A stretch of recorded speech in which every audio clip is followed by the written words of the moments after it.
হাইতির সবচেয়ে দৃশ্যমান গ্যাং লিডার জিমি বারবেকো সেলিজিও কেনিয়ার পুলিশের প্রথম দলকে দেশে আগমনে সাড়া দিচ্ছে। সে খুশি নয়, এখানে একজন কেনিয়ান তাদের গুলি করে।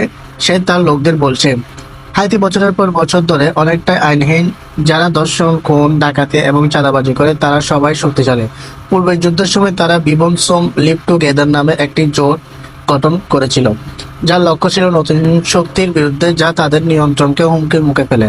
কেনিয়ান পুলিশ পরে 2500 শক্তিশালী বাহিনী গঠনের জন্য অন্যান্য দেশের আরও অফিসার এবং সৈন্যদের সাথে যোগ দেবে। এটি অনুমান করা হয় যে গ্যাংগুলি অল্প প্রশিক্ষণ বা শৃঙ্খলা সহ অনেক বেশি যোদ্ধার উপর নির্ভর করতে পারে। এটা আমাদের জন্য লড়াই, দেশের জন্য লড়াই এবং এর জন্য লড়বো। আমি মারা গেলেও আমি নিশ্চিত উত্তরসূরি থাকবে এবং আরও কিছু লোক থাকবে যারা এই লড়াই চালিয়ে যাবে। হাইতিয়ানদের শূন্যের কোটায় পরিবর্তন করতে এবং নিরাপত্তা দিতে সেখানে হয়, কিন্তু ফোর্স নামক একটি স্কেচ এটি প্রদান করতে পারে। আমাদের পুলিশ এবং সামরিক বাহিনী রয়েছে যারা গ্যাংদের বিরুদ্ধে লড়াই করার জন্য বিশেষ। কেন তাদের মোতায়েন করা হচ্ছে না? আমি কেনিয়ার বাহিনীকে সমস্যা সমাধানের জন্য আগস্ট পর্যন্ত সময় দিচ্ছি, অন্যথায় তারা শুধুমাত্র তাদের অর্থের জন্য এখানে আছেন। কিন্তু আনুমানিক 80% পুঁজি গ্যাং কন্ট্রোলের অধীনে।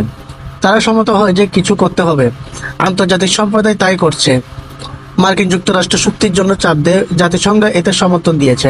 এখন হাইতির অনন্তবর্তীকালীন প্রধানমন্ত্রী একে স্বাগত জানিয়েছেন।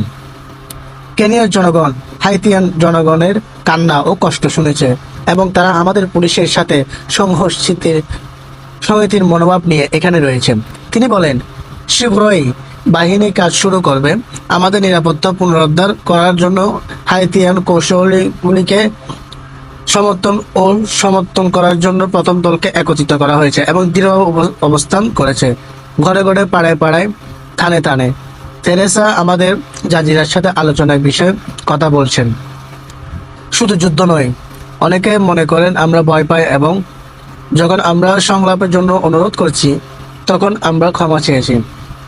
তাই আমি মনে করি আজ যারা সামরিক প্রশিক্ষণ নিয়ে, এমনকি যদি আপনি লড়াইয়ের মাঝখানে থাকেন, আপনার সংলাপের জন্য খোলা দরজা থাকা উচিত। কিন্তু তাদের অস্ত্র রাখার জন্য গ্যাং নেতারা বলেছে যে তারা সাধারণ ক্ষমা এবং দেশের ভবিষ্যৎ নিয়ে টেবিলে একটি আসন চায়। তারা যে অপরাধ করেছে, তাদের জীবন শেষ হয়েছে বা ক্ষতিগ্রস্ত হয়েছে, তা অনেক হাইতিয়ানদের জন্য গ্রাস করার জন্য খুব বেশি হবে।